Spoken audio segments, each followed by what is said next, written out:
My lovely students, welcome to the video. इस video में discuss करेंगे हम ज्योमेट्री और मेंसुरेशन बेस्ड क्वेश्चंस जो कि प्रीवियस ईयर्स में सीसर एग्जामिनेशन में आए हैं। सारे के सारे क्वेश्चंस जो प्रीवियस ईयर्स में आए हैं उनको हम डिटेल में डिस्कस करेंगे हर एक कॉन्सेप्ट के साथ में। तो सेशन को एंड तक देखना, तभी मैक्सिमम बेनिफिट होगा। और साथ में अगर अब तक चैनल को सब्सक्राइब नहीं किया है तो सब्सक्राइब कर लेना और साथ में टेलीग्राम चैनल भी ज्वाइन कर सकते हो। So first question from CSAT 2011। Question कह रहा है, a village having population of 4000 का पॉपुलेशन है, requires 150 litres of water per head per day. It has a tank measuring 20 metre cross 15 metre cross 6 metre. The water of this tank will last for how many days. Pause करो video को, solve करो अपने and पे और फिर solution को checkout करो। तो टोटल पॉपुलेशन है 4000 की और रिक्वायरमेंट है 150 लीटर्स पर हेड पर डे, यानी 150 लीटर्स पर डे रिक्वायरमेंट है पर पर्सन। और नंबर ऑफ पर्सन हमारे 4000, यानी कि पर डे रिक्वायरमेंट हो जाएगा 4000 into 150। This will B per day requirement. तो अगर एन डेज तक ये पानी चलने वाला है, टोटल टैंक का वाटर चलने वाला है, तो एन डेज का कंजम्पशन कितना हो जाएगा? This value multiplied by N, total consumption होगा, यानी N into 4000 into 150। This will be total requirement in litres and this will be equal to जो टैंक का कैपेसिटी है। टैंक का मेजरमेंट है 20 metre cross 15 metre cross 6 metre. तो water कितने दिन लास्ट करेगा? अभी टैंक फुल भरा होगा, ठीक है। और वॉल्यूम हमें निकलेगा मीटर क्यूब में। वॉल्यूम हो जाएगा length into breadth into height, यानी 20 इंटू 15 इंटू 6 ये वॉल्यूम हो जाएगा। और 1 मीटर क्यूब बराबर होता है 1000 लीटर के। 1 metre cube is equal to 1000 litres, या फिर 1 centimetre cube which is CC, this is equal to 1 ml। 1 centimetre cube is 1 ml और 1 मीटर क्यूब हो गया 1000 लीटर्स। तो ये वैल्यू हमारा मीटर क्यूब में आने वाला है। इससे मल्टीप्लाई करोगे 1000 से, तब हमें वैल्यू लीटर में मिलेगा। अब दोनों साइड में हमें लीटर्स में है, हमेशा ध्यान रखना है कभी भी जब क्वेश्चन को सॉल्व कर रहे हो तो इक्वालिटी होनी चाहिए। दोनों साइड में वैल्यूज लीटर में है, तभी हम इक्वल कर सकते हैं उनको।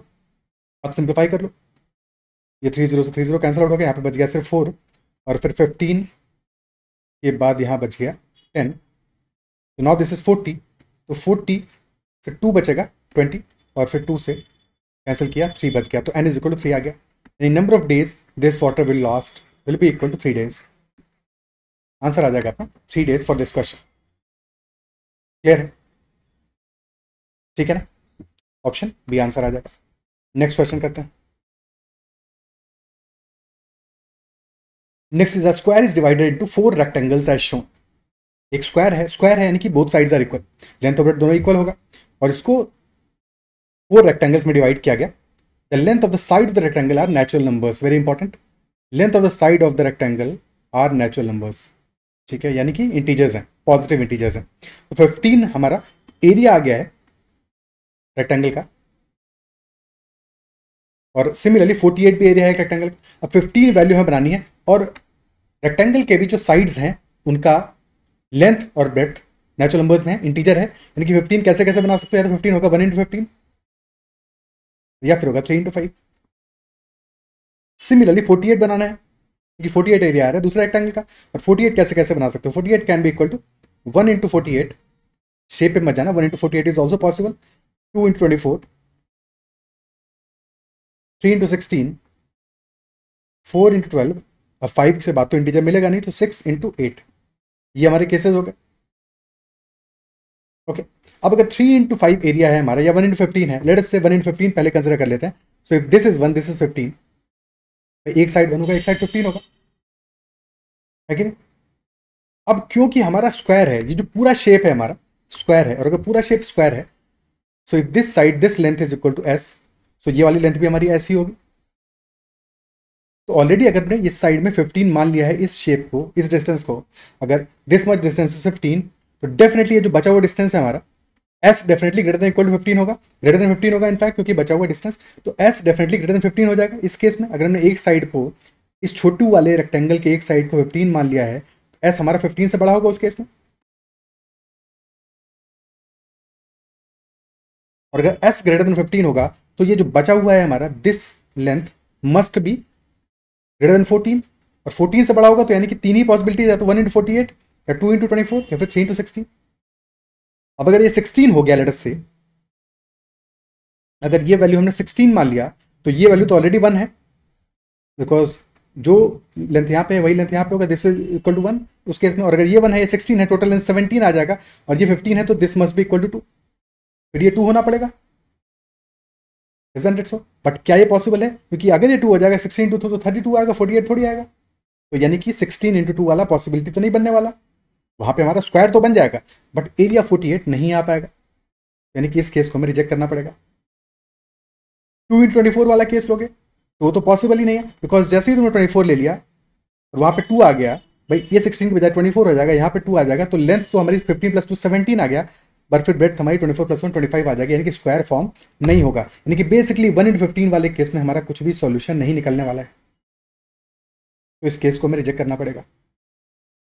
1 इंटू 15 वाले केस में हमें कोई भी सॉल्यूशन नहीं मिलेगा। अब सेकंड वाले केस को लेंगे, 3 इंटू 5 वाले केस को लेंगे। अगर 3 इंटू 5 लिया, लेट अस से this is 3 and this is 5, एक साइड 3 हो गया, एक साइड 5 हो गया, गैप कितना आ रहा है, डिफरेंस कितना आ रहा है, 2 का डिफरेंस आ रहा है, 2 का डिफरेंस आ रहा है। अच्छा, इस बात को भी ऑब्जर्व कर सकते थे, यहाँ पे भी हमारा यहाँ डिफरेंस 14 का आ रहा है, 14 का आ रहा है, तो क्योंकि हमें दोनों साइड्स का लेंथ सेम करना है, क्योंकि स्क्वायर बनाना है, तो यहाँ पे डिफरेंस 14 होना पड़ेगा, और 14 का डिफरेंस हमें कहीं मिल नहीं रहा था, यहाँ पे 13 मिल रहा था, बट उससे काम नहीं चलेगा। ठीक है, तो अगर ये डिफरेंस हमने देख लिया, जो कि डिफरेंस आ रहा है 2 का, तो 2 का डिफरेंस हमें कहाँ पे मिल रहा है, 6 और 8 के बीच में मिल रहा है। लेकिन definitely if this is 3 this is 5, सो अगर हम इस वैल्यू को, इसको ले लिया हमने 8 और इसको ले लिया 6, तो अगर ये 6 हो गया, दिस इज ऑल्सो 6, 5 प्लस 6 हो जाएगा 11, और 3 प्लस 8 विल बी 11, यानी कि ये साइड भी 11 आ जाएगा, और दिस इज ऑल्सो 11, 6 प्लस 5 11, तो this will be a square. और 3 इंटू 5 हो गया 15, और 6 इंटू 8 हो गया 48, यानी कि हमारा आंसर आ जाएगा length of each side of the square is equal to 11। और इसके अलावा कोई और केस तो पॉसिबल नहीं है, तो यानी कि यूनिक सॉल्यूशन आ गया, तो कैन नॉट डिटरमाइन आंसर नहीं होगा। डेफिनेटली सफिशिएंट डेटा में गिवन, और आंसर होगा 11, क्योंकि कंडीशन है नेचुरल नंबर्स होने चाहिए। अगर ये कंडीशन नहीं होता तो फिर और भी आंसर्स पॉसिबल हो सकते थे, बट ये कंडीशन है कि नेचुरल नंबर्स होने चाहिए, तो इसलिए एक ही सॉल्यूशन पॉसिबल है। क्या ये बात क्लियर है? ठीक है, तो बस हिट एंड ट्रायल से इस क्वेश्चन को हमें सॉल्व करना था लॉजिकली। नेक्स्ट क्वेश्चन करते हैं। In a plane line X is perpendicular to line Y and parallel to line Z, यानी कि एक्स लाइन पैरेलल है लाइन जेड के, परपेंडिकुलर लाइन वाई के, line U is perpendicular to both lines V and W, line X is perpendicular to line V, तो which of the following statements are correct. हमें identify करना है कौन कौन से लाइंस पैरेलल हैं आपस में। X is perpendicular to Y and parallel to Z, तो कहीं पे भी एक्स को ड्रॉ कर दिया हमने और जेड को ड्रॉ कर दिया, बिकॉज एक्स और जेड तो पैरेलल है। But X is perpendicular to Y, तो अगर एक्स वाई के परपेंडिकुलर है तो वाई जेड के ही परपेंडिकुलर होगा। Line u is perpendicular to both lines v and w, अब u v के भी परपेंडिकुलर है और w के भी परपेंडिकुलर है, और x is perpendicular to line v। अब अगर x y के परपेंडिकुलर था और v के भी परपेंडिकुलर है, तो x से परपेंडिकुलर y को बना दोगे, और सॉरी v बना दोगे, x से परपेंडिकुलर तो v, तो v बना दोगे, और v लाइन और y लाइन पैरेलल हो जाएगी। अब ये गिवन है लाइन u परपेंडिकुलर है v के भी और w के भी, तो u v के परपेंडिकुलर, w तो अभी पता नहीं हमको, बट v तो पता है, और v के परपेंडिकुलर है u, तो अगर v के परपेंडिकुलर लाइन बनाओगे तो that will be like this, तो लाइन u हमारी बन गई, जो कि v के तो परपेंडिकुलर है और x और z के पैरेलल हो गई, यानी कि u x and z are parallel. और लाइन u हमारी w के ही परपेंडिकुलर है, तो w लाइन हमारी कुछ इस तरह से बन जाएगी, यानी कि u is parallel to x is parallel to z, ये हमारा पैरेलल लाइंस का सेट बन गया। और दूसरा सेट होगा हमारा w पैरेलल है y के और पैरेलल है v के, तो ये पैरेलल लाइंस हो गई हमारी। तो क्वेश्चन में ऑप्शंस को चेक करो, जेड यू डब्ल्यू पैरेलल है, क्या ऐसा है? ना ना, Z U W same set में नहीं आ रहा ऑब्वियसली।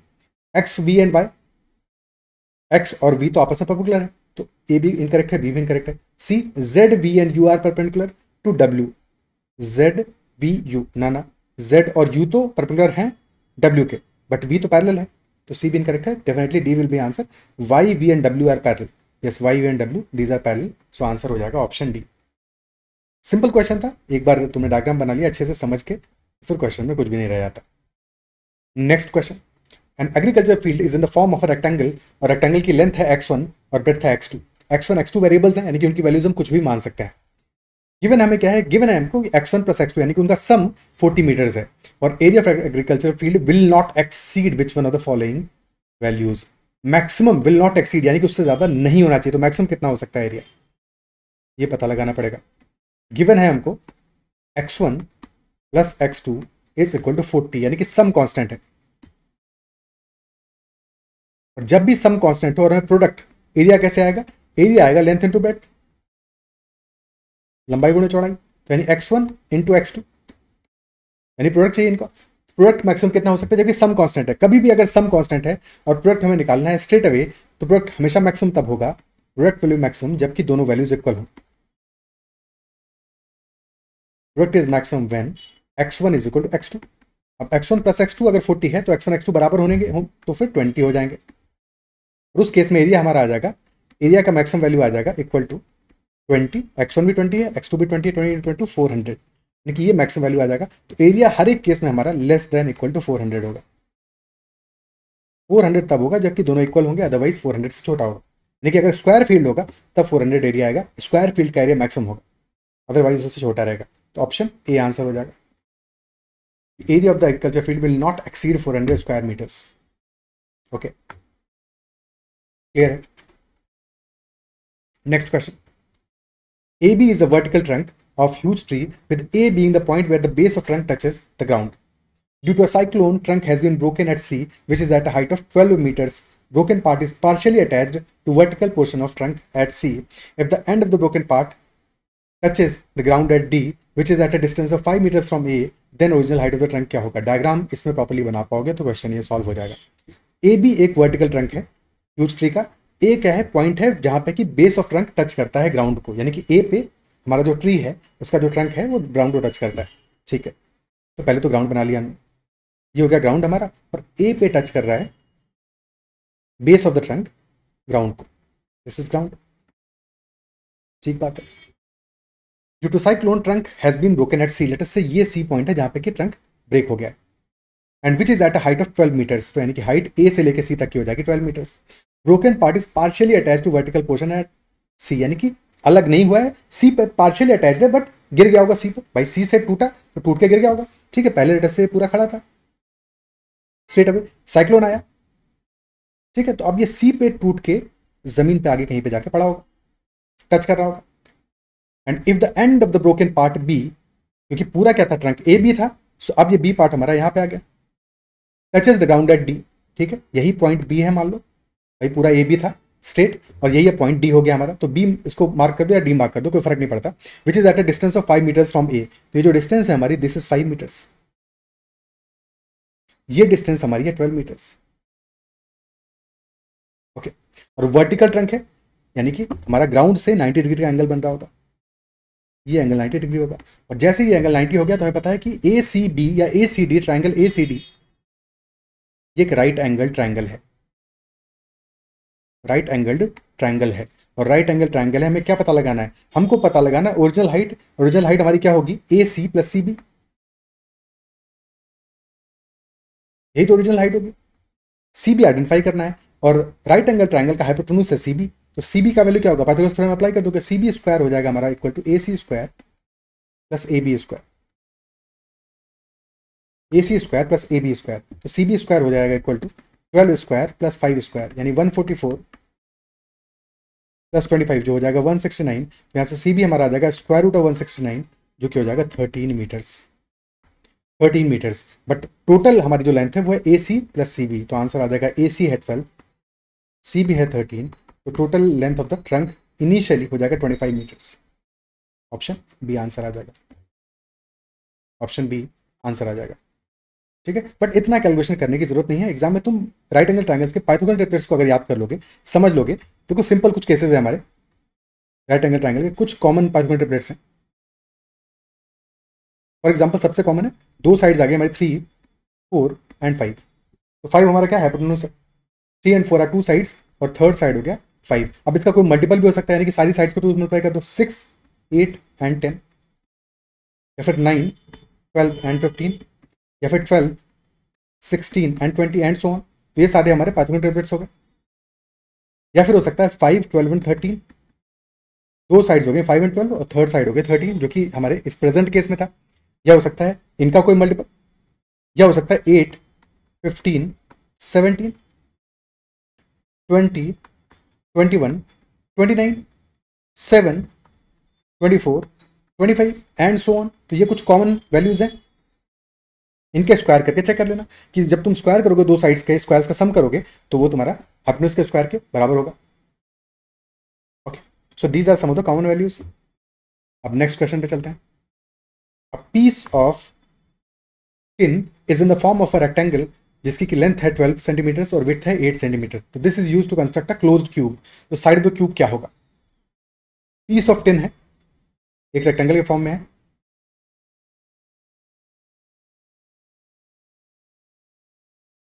लेंथ है 12 सेंटीमीटर और विड्थ है 8 सेंटीमीटर। अब इससे हमें कंस्ट्रक्ट करना है क्लोज्ड क्यूब।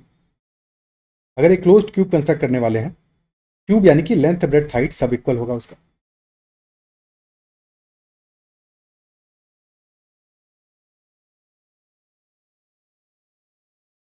और अगर हम इस शीट से, इस टिन की शीट से वो क्यूब बनाने वाले हैं, तो क्या चीज दोनों में सेम होगा? क्या सेम होगा दोनों में? जो टिन का शीट है हमारा, इसका जो टोटल एरिया है और इस क्यूब का टोटल सरफेस एरिया इक्वल होगा। टोटल एरियाज जो हैं क्यूब के और रेक्टेंगल के, ये इक्वल होंगे। और क्यूब का टोटल एरिया क्या होगा? एक डायमेंशन हमारी ए है, ए ही लेंथ होगा, ए ही ब्रेड्थ होगा, ए ही हाइट होगा। तो क्यूब का total surface area will be equal to 6 sides होगी क्यूब में। जैसे कमरा हमारा क्यूब है, तो कमरे में क्या है? 6 साइड्स होंगी। 4 हो गई वॉल्स, एक हो गया छत और bottom, top and bottom, total 6 faces. तो 6 इंटू ए स्क्वायर टोटल सरफेस एरिया हो गया। और ये बराबर हो जाएगा हमारा टिन के एरिया के बराबर, टिन की शीट के एरिया के बराबर 12 इंटू 8। तो 6 ए स्क्वायर इज इक्वल टू 96। तो यहाँ से ए स्क्वायर आ जाएगा हमारा 96 डिवाइडेड बाई 6, जो कि हो गया 16। और ए स्क्वायर अगर 16 है तो ए यानी कि एक साइड की लेंथ हमारी इक्वल टू 4 आ जाएगी, यानी कि side of the cube will be equal to 4 centimetres. अगर वॉल्यूम पूछता तो वॉल्यूम हो जाता ए क्यूब यानी कि 64 सेंटीमीटर क्यूब। ओके, क्लियर है?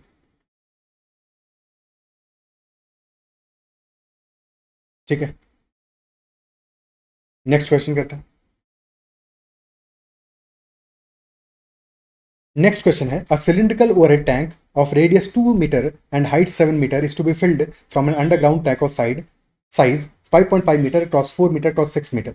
एक सिलिंड्रिकल ओवरहेड टैंक है जिसको कि हम फिल कर रहे हैं एक अंडरग्राउंड टैंक से। अंडरग्राउंड टैंक का शेप क्या है? क्यूबॉइड है। This shape is cuboid, 5.5 cross 4 cross 6 metres. और सिलिंड्रिकल टैंक हमारा क्या है? ऑब्वियसली सिलेंडर शेप में है, सिलेंडर शेप में है। तो वॉल्यूम ऑफ अ सिलेंडर बराबर होता है equal to pi R square H, pi into radius का स्क्वायर इंटू हाइट। और क्यूबॉइड का वॉल्यूम होता है equal to length into breadth into height. So how much portion of the underground tank is still filled with water after filling the overhead tank completely. यानी कि हमने इस cuboid shape वाले underground tank से fill किया cylindrical tank को, इसके बाद भी कुछ पानी बचने वाला है, तो कितना पोर्शन ऑफ पानी बचेगा? क्वेश्चन हमसे ये पूछ रहा है। अगर हम एक बार रेशियो निकाल लें दोनों वैल्यूज का तो हमारी चीजें आसान हो जाएंगी। ठीक है, कि क्यूबॉइड का और सिलेंडर का रेशियो क्या है टोटल वॉल्यूम का। ठीक है, तो वॉल्यूम ऑफ क्यूबॉइड क्या हो जाएगा? 5.5 इंटू 4 इंटू 6, 5.5 यानी कि 11/2। तो ये वैल्यू आ जाएगा 11/2 इंटू 4 इंटू 6। ओके, और वॉल्यूम ऑफ सिलेंडर, सिलेंडर का वॉल्यूम आ जाएगा पाई यानी 22/7, क्योंकि 11 दिख रहा है, 22 रख दिया हमने, 22/7 इंटू रेडियस का स्क्वायर, रेडियस है 2, तो into 2 into 2 into height which is 7।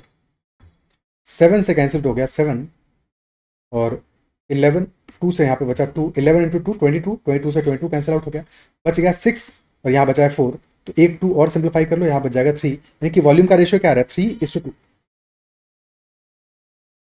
Ratio volume आ रहा है 3:2। यानी कि जो हमारा अंडरग्राउंड टैंक है अगर उसका वॉल्यूम 3 यूनिट है तो सिलिंड्रिकल टैंक का वॉल्यूम है 2 यूनिट्स। ठीक है, तो लेटस से अगर 3 लीटर्स पानी आ रहा था, एक समझने के लिए, तो 3 लीटर्स में से 2 लीटर्स पानी की जरूरत पड़ेगी टू फिल दिस टैंक। बचेगा कितना? 1 unit will be remaining. 3 units होगा टोटल वॉल्यूम, 2 यूनिट हमने फिल कर दिया सिलिंड्रिकल टैंक में, 1 यूनिट रिमेनिंग हो जाएगा। ठीक है, लीटर से समझाने के लिए लिखा है, अदरवाइज 3 यूनिट्स में से 1 यूनिट बचेगा, तो कितना बचा? 1/3 बचा, 1/3 रिमेनिंग है, 2/3 फिल हो गया। ऑप्शन ए आंसर आ जाएगा। या फिर तुम सिलिंड्रिकल टैंक और क्यूबॉइड का रेशियो ले लेते, वहां से तुम्हारा 2/3 वैल्यू आता है, 2/3 फिलअप कर दिया है तो बचेगा 1/3। ओके, क्लियर है?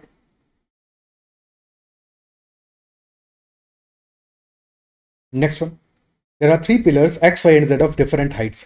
3 स्पाइडर्स हैं A B and C, they start to climb on these pillars simultaneously. In one chance A climbs on X by 6 centimetres but slips down 1 centimetre. Brilliant question, बहुत ही प्यारा क्वेश्चन है, और साथ में यहाँ पे 3 पिलर्स में वो कॉन्सेप्ट लगा रहे हैं। B climbs on Y by 7 centimetres but slips down 3 centimeters. C climbs on Z by 6.5 centimeter but slips down 2 centimeters. If each of them require 40 chances to reach the top of the pillar, तो height of the shortest pillar क्या होगा? यानी कि सारे pillars के में height निकालना पड़ेगा और फिर शॉर्टेस्ट कौन सा है ये आइडेंटिफाई करना पड़ेगा। अब पहले इसको समझने से पहले शॉर्ट में ये वाला कॉन्सेप्ट समझ लेते हैं, ठीक है? कि कभी भी ऐसा कोई क्वेश्चन हमें करना है, फॉर एग्जाम्पल कि एक स्पाइडर है, ठीक है, एक छोटा सा पिलर मान लेते हैं अपना पिलर पी, और स्पाइडर है हमारा एस, और स्पाइडर एस क्या करता है, एक चांस में it climbs by late us से 5 सेंटीमीटर बट स्लिप कर जाते हैं फिर 2 सेंटीमीटर से, ठीक है? टोटल 4 चांसेस लगते हैं इसको टू रीच द टॉप, ठीक है? डिफरेंट वैल्यूज ले ली हमने। पिलर पी है हमारा, स्पाइडर एस है जो कि एक चांस में 5 सेंटीमीटर्स क्लाइम करती है और उसके बाद में 2 सेंटीमीटर स्लिप कर जाती है। 4 चांसेस में टॉप पे पहुंच रही है, तो पहले चांस में क्या होगा, चांस नंबर 1 पे क्या होगा, 5 सेंटीमीटर क्लाइम करेगी बट फिर 2 सेंटीमीटर स्लिप कर जाएगी। नेट में क्या मामला बनेगा कि 3 सेंटीमीटर असेंड किया उसने पहले चांस में, प्लस 5 माइनस 2, नेट में 3 सेंटीमीटर असेंड किया। सेकंड चांस है फिर वही होगा, 5 सेंटीमीटर क्लाइम किया और 2 सेंटीमीटर स्लिप कर गई, यानी कि फिर से 3 सेंटीमीटर ही नेट में चढ़ पाई, क्लाइम कर पाई। चांस नंबर 3 में क्या होगा, 5 सेंटीमीटर क्लाइम किया और 2 सेंटीमीटर फिर से स्लिप हो गया, यानी कि 3 सेंटीमीटर चढ़ पाई। और चांस नंबर 4 में she is reaching the top, यानी कि चांस नंबर 4 पे स्लिप का करने का स्कोप नहीं है, टॉप पे जैसे ही पहुंच जाएगी उसके बाद स्लिप थोड़ी करना है। तो चांस नंबर 4 में वो 5 सेंटीमीटर क्लाइम करेगी और टॉप पे पहुंच जाएगी, यानी कि इस बार 3 सेंटीमीटर नहीं होगा, इस बार 5 सेंटीमीटर होगा। क्या ये फर्क समझ पा रहे हो? क्या ये फर्क समझ पा रहे हो? यानी कि लास्ट जो चांस होगा, लास्ट चांस में स्लिप नहीं होगा, नो स्लिपिंग, लास्ट चांस में स्लिप नहीं होगा। क्या ये बात समझ पा रहे हो? ये सबसे इंपॉर्टेंट पार्ट है इस क्वेश्चन को समझने का, ठीक है? यानी कि टोटल चांसेस अगर 4 थे तो पहले 3 चांसेस में स्लिपिंग का वाला केस होगा, बट लास्ट वाले चांस में स्लिप नहीं होगा। तो हाइट निकालने के लिए एक तो तरीका हो गया, हमने मैनुअली काउंट कर लिया क्योंकि 4 चांसेस थे, बट जहाँ पे 40 होंगे आप मैनुअली तो काउंट नहीं कर पाओगे। तो क्या अप्रोच होना चाहिए, अगर n चांसेस हैं हमारे, अगर 4 चांसेस हैं तो 4 में से चारों बार क्लाइम करने वाला चीज होगा उसको तो ऐड करोगे, और स्लिप करने वाला चीज एक कम बार यानी कि 4 - 1 टाइम्स सब्ट्रैक्ट करोगे। तो 4 - 1 तो वैल्यू आ जाएगा 20 + 20 - 6 यानी कि + 14 सेंटीमीटर, जो कि वैसे भी आ रहा है 3 + 3 6 + 3 9 + 5 14 सेंटीमीटर। तो टोटल हाइट हमारा आ जाएगा 14 सेंटीमीटर। या ऐसे समझ सकते हो कि टोटल 4 चांसेस थे तो 4 इंटू नेट में कितना हो रहा है, +5 - 2 +3, तो 4 इंटू +3 कर दिया। और लास्ट वाले चांस में क्योंकि स्लिप नहीं करेगी तो जो 2 सेंटीमीटर स्लिप करने वाली थी लास्ट चांस में उसको तुम्हें ऐड अप करना पड़ेगा। सब्ट्रैक्ट हो रहा था बट लास्ट वाले में सब्ट्रैक्ट नहीं होगा, तो लास्ट वाले में उसको ऐड करोगे। चाहे तो ऐसे निकाल लो, चाहे ऐसे समझ के निकाल लो, मैनुअली तो नहीं कर पाओगे ज़्यादा चांसेस के लिए। क्या ये कॉन्सेप्ट समझ में आता है? क्योंकि अब हम स्ट्रेट अवे इसी कॉन्सेप्ट को एक्स पिलर पे लगाएंगे, वाई पिलर पे लगाएंगे और जेड पिलर पे लगाएंगे, तभी ये क्वेश्चन सॉल्व होगा। ओके, ठीक है? सो अपने एंड पे पॉज करके सारी वैल्यूज को निकालो और फिर सॉल्यूशन देखना। तो pillar number X, pillar number Y and pillar number Z, 3 spiders हैं, spider A, spider B, spider C. Spider A climb कर रही है +6 - 1, 6 क्लाइम करती है एक चांस में, 1 स्लिप करती है। स्पाइडर बी क्लाइम 7 सेंटीमीटर और फिर 3 सेंटीमीटर स्लिप करती है। और स्पाइडर सी 6.5 सेंटीमीटर क्लाइम करती है और 2 सेंटीमीटर स्लिप करती है, ठीक है? यानी कि एक चांस में सबको 40 चांसेस लग रहे हैं। तो एक चांस में कितना स्पाइडर ए क्लाइम कर पा रही है इफेक्टिवली, +5, स्पाइडर बी +4 और स्पाइडर सी +4.5। यानी कि हम सिर्फ इतना भी देखने वाले हैं तो भी हमें पता है कि शॉर्टेस्ट पिलर कौन सा आने वाला है, वाई आने वाला है, क्योंकि वहां पे सबसे कम क्लाइम कर पा रही है नेट में। और टोटल 40 चांसेस हैं, तो यहाँ से हम एक बढ़िया एस्टिमेट लगा सकते हैं कि लास्ट वाले चांस में हमें सिर्फ कॉशियस रहना है क्योंकि वहां पे जो स्लिप करना है वो नहीं होगा, ठीक है? तो हमारा आंसर तो वाई आना चाहिए, इतने से भी समझ में आना चाहिए कि हमारा जो आंसर होगा final that should be pillar number Y, क्योंकि एक्स में एक चांस में 5 चढ़ ले रही है, वाई में 4 सेंटीमीटर चढ़ ले रही है और जेड में 4.5 सेंटीमीटर चढ़ रही है। डेफिनेटली वाई में सबसे कम हाइट होगा। कितना हाइट होगा कैसे निकालोगे? टोटल 40 चांसेस हैं तो 40 × 4 प्लस लास्ट वाला जो स्लिपिंग है वो नहीं होगा तो उसको ऐड अप करोगे +3, वैल्यू आ जाएगा 163 centimetre. 163 centimetre option B answer आ जाएगा।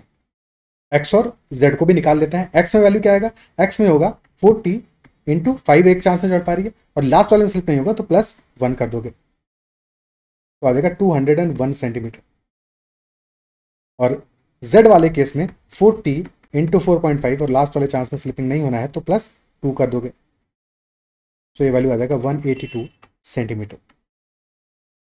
मिनिमम है 163 और मैक्सिमम है 201। ठीक है, क्लियर है? क्या ये अप्रिशिएट कर पा रहे हो, समझ पा रहे हो? अगर ये समझ में आया तो कमेंट में एक बार जरूर मेंशन करना कि समझ में आया, मजा आया इस कॉन्सेप्ट में। अगर फिर भी कहीं पे डाउट रहता है तो भी कमेंट में जरूर मेंशन करना कि यहाँ पे इस पर्टिकुलर सिनेरियो में डाउट है। ओके, ठीक है, चलो next one. 2 walls in ceiling of a room meet at right angles at point P. 2 walls हैं और सीलिंग एक कमरे की, they meet at right angles. तो दो वॉल्स हो गए हमारी, ड्रॉ कर देते हैं। लेट्स से ये एक वॉल हो गया, ये एक वॉल हो गया, तो दिस इज वॉल नंबर 1, ये हो गया वॉल नंबर 2, और ऊपर हमारा सीलिंग आ गया, दिस इज सीलिंग।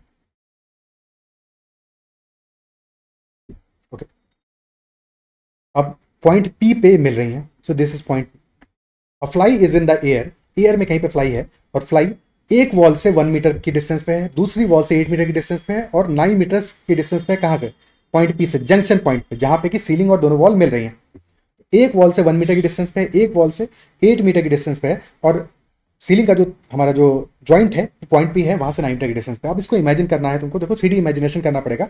एक सिंपल काम ये कर सकते हो कि अपने कमरे का एक पर्टिकुलर जॉइंट ले लो जहां पे कि 2 वॉल्स मिल रही हैं और सीलिंग मिल रहा है। ठीक है, उस जॉइंट के हिसाब से सोचो कि एक वॉल से 1 मीटर की डिस्टेंस पे है, दूसरे वॉल से 8 मीटर की डिस्टेंस पे है, और जो जंक्शन पॉइंट है हमारा, जो पॉइंट है जहां पे कि मिल रही है वॉल्स और सीलिंग, उस पॉइंट से 9 मीटर की डिस्टेंस पे है। ठीक है, कॉन्सेप्ट को पहले समझ लेते हैं और फिर इस क्वेश्चन को सॉल्व करते हैं। तो अगर हमने एक क्यूब बनाया लेट से, क्योंकि अल्टीमेटली हमें क्यूब के साथ ही कंफर्टेबल होना है, अगर हम एक क्यूब का शेप डिजाइन करें, क्यूबॉइड का शेप बेसिकली, क्योंकि सारी की सारी लेंथ हमारी डिफरेंट है। ठीक है, तो अगर क्यूबॉइड हमने डिजाइन किया, एक साइड हमारा ए है, एक साइड बी है, और हाइट हमारा सी है मान लीजिए। ठीक है, और दो सबसे दूर वाले पॉइंट, यही 2 पॉइंट आ गए हमारे। ठीक है, अब इस पॉइंट से हमें उस पॉइंट पे जाना है उड़ते हुए। बेसिकली फ्लाई को जाना है, हम तो नहीं उड़ सकते बट फ्लाई उड़ सकती है, तो फ्लाई उड़ते हुए जाएगी। ठीक है, let's say this point is A, this point is B, this point is C, this is D, this is E, this is F, और बाकी बचे हुए जो पॉइंट है वहां पे मार्क कर दोगे हिसाब से। ठीक है, A B C D E F. Okay, अब देखो हमें जाना है पॉइंट ए से पॉइंट डी तक। ठीक है, पॉइंट ए से पॉइंट डी तक जाना है, तो कैसे जाओगे? कितना हाइट होगा, कितना टोटल डिस्टेंस ट्रैवल करना पड़ेगा? फ्लाई को जाना है बेसिकली उड़ते हुए। तो अब देखो यहाँ पे काम क्या है, फ्लाई क्योंकि उड़ते हुए जाएगी, तो अब हमें कहीं ना कहीं पे राइट एंगल ट्रायंगल फॉर्म करना पड़ेगा, तभी हमें डिस्टेंस फाइंड आउट कर पाएंगे ए डी। ओके, अब देखो सबसे पहले फोकस करते हैं, ए से सी को ज्वाइन करते हैं। अब अगर हमने ए से सी को ज्वाइन किया तो ये ए सी डी, ये एक राइट एंगल ट्रायंगल हमारा बन गया, और उसी हाइपोटेन्यूज है A D. A C D हमारा राइट एंगल ट्रायंगल बन गया जिसका हाइपोटेन्यूज है ए डी। ठीक है, बट ए सी भी तो हमें पता नहीं है, बट हमें पता है कि ए बी सी भी तो राइट एंगल ट्रायंगल है, एक ट्रायंगल ए बी सी भी राइट एंगल ट्रायंगल है, और ट्रायंगल ए सी डी भी राइट एंगल ट्रायंगल है। पहले ए बी सी ट्रायंगल से हम ए सी की लेंथ निकाल पाएंगे। ठीक है, सेपरेटली बना लेते हैं इसको।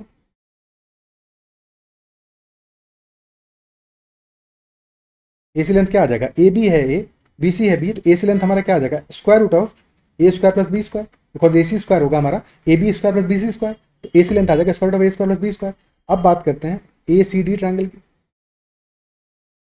तो ट्रायंगल ए सी डी में ए सी की लेंथ हमें पता है square root of A square plus B square,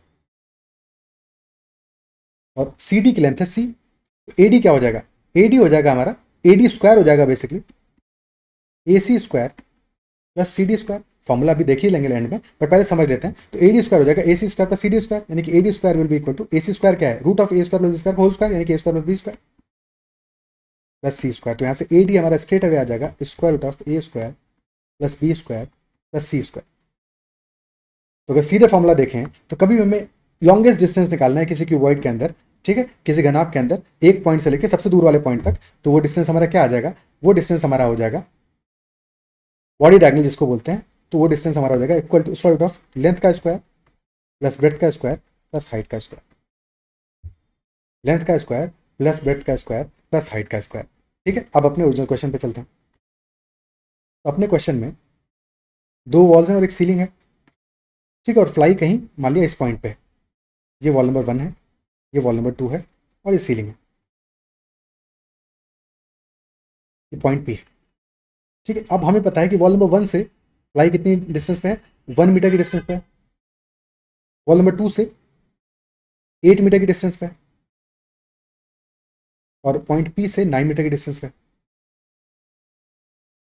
ठीक है, वो अगर हम चाहें तो यहाँ पे अपना क्यूबॉइड बना सकते हैं।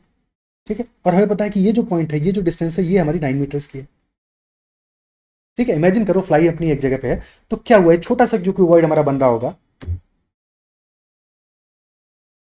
सेकंड फॉर्म कर लेते हैं उस क्यूबॉइड को। कुछ ऐसा क्यूबॉइड बनेगा हमारा। ठीक है, कुछ ऐसा बनेगा क्यूबॉइड, जहां पे कि दोबारा से फॉर्म करते हैं ताकि बेटर इमेजिनेशन कर पाओ। भाई एक डिस्टेंस हमने 1 मान लिया एक वॉल से, दूसरे को 8 मानना पड़ेगा दूसरे वॉल से, तो ये 8 हो गया, ये 1 हो गया, और ये हमारा पॉइंट पी है। फ्लाई हमारी इस पोजीशन पे है, ये हमारी वॉल 1 है। ठीक है, और इधर पे हमारी ये वॉल 2 है। तो वॉल 1 से डिस्टेंस है 1 का, वॉल 2 से डिस्टेंस है 8 का, और पॉइंट पी से डिस्टेंस कितना है, 9 का है, और पॉइंट पी से सबसे दूर पे है वाला पॉइंट। ठीक है, तो अगर हम इस को x मान लें, लेट अस से इसको y मान लें, इसको z मान लें। ठीक है, तो पी एक्स की वैल्यू क्या होगा, पी एक्स की वैल्यू क्या आ जाएगा। ठीक है, और ये वाली डिस्टेंस हमें पता करनी है कि ये डिस्टेंस कितना होगा, इसको h मान लेते हैं, एक्स वाई इसको u मान लेते हैं। तो पी एक्स की वैल्यू क्या आ जाएगा, पी एक्स हो जाएगा equal to square root of length square plus breadth square plus height square. Length और ब्रेथ तो पता है, ये अगर l है तो l इक्वल टू 1 है, b इक्वल टू 8 हो गया, और h की वैल्यू हमें पता लगानी है, h कितना होगा, तो एल स्क्वायर यानी 1 square plus 8 square plus H square, और पी एक्स कितना है, 9 मीटर्स है, दिस इज इक्वल टू 9। 9 हमारा इक्वल टू आ गया square root of 1 plus 64 plus H square, square कर दो दोनों तरफ, तो 9 का स्क्वायर आ जाएगा 81 हो जाएगा equal to 65 plus H square. तो यहाँ से एच स्क्वायर आ गया इक्वल टू 81 माइनस 65 यानी कि 16। तो हाइट का स्क्वायर 16 है, तो हाइट हमारा इक्वल टू 4 मीटर्स हो जाएगा, 4 मीटर्स हो जाएगा। बहुत बड़ा रूम है भाई ये तो, 9 मीटर्स की डिस्टेंस पे फ्लाई, तो हाइट हमारा इक्वल टू 4 मीटर्स आ जाएगा।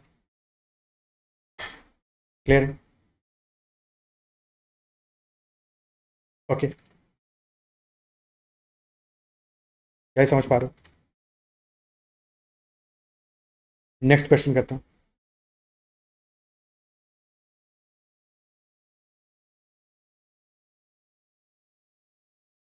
There are 24 equally spaced points lying on the circumference of a circle. So what is the maximum number of equilateral triangles that can be drawn by taking sets of 3 points as the vertices? हमें बनाने हैं equilateral triangles. Equilateral triangle की property क्या होगी, equilateral triangle हमारा होता है जहां पे कि इक्वी यानी इक्वल, लैटरल यानी कि साइड्स इक्वल होंगी तो इक्विलैटरल ट्रायंगल बनेगा, यानी कि सारी साइड्स हमारी इक्वल होंगी। अगर triangle A B C equilateral triangle है हमारा, तो A B equal to A C equal to B C, सारी साइड्स इक्वल होंगे, अगर साइड्स इक्वल हैं तो करस्पॉन्डिंग एंगल्स भी इक्वल होंगे, यानी कि ये एंगल और ये एंगल, सारे एंगल बराबर होंगे। सम है एंगल्स का 180, तो सारे एंगल्स हमारे 60 डिग्री आ जाएंगे। ठीक है, all sides will be equal, सारे एंगल हो जाएंगे 60 डिग्री। अब 24 इक्वली स्पेस्ड पॉइंट्स हैं जो कि सर्कमफेरेंस पर लाई कर रहे हैं एक सर्कल के। So maximum number of equilateral angles that can be drawn by taking sets of 3 points as the vertices, कितने होंगे। ओके, ट्राई करते हैं।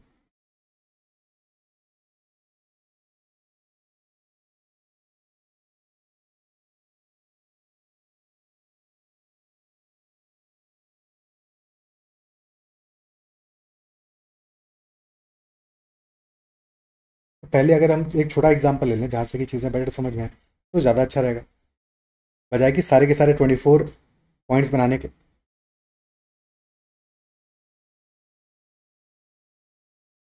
ठीक है, तो 9 पॉइंट्स ले लेते हैं अपने, 9 पॉइंट्स मान लिया हमने, 9 पॉइंट्स हैं एक हमारे सर्कल में।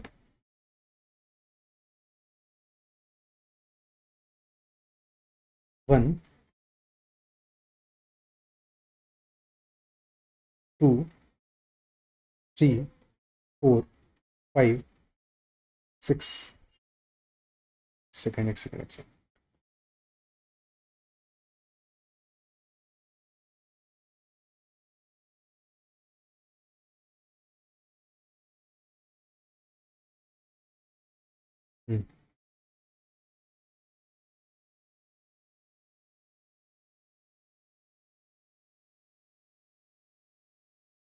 1 2 3 4 5 6 7 8 9 पॉइंट्स है टोटल।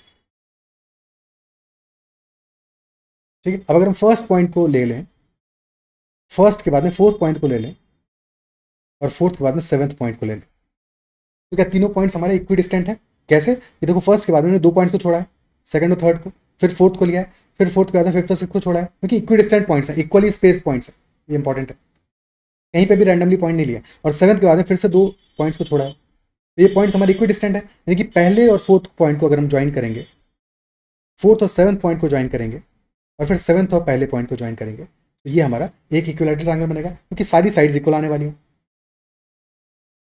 और वैसे भी देखो, तो अगर टोटल 9 पॉइंट्स है तुम्हारे, तो एक पहले और दूसरे पॉइंट के बीच का गैप कितना होगा? सेंटर से कनेक्ट करो अगर, तो गैप कितना आने वाला है?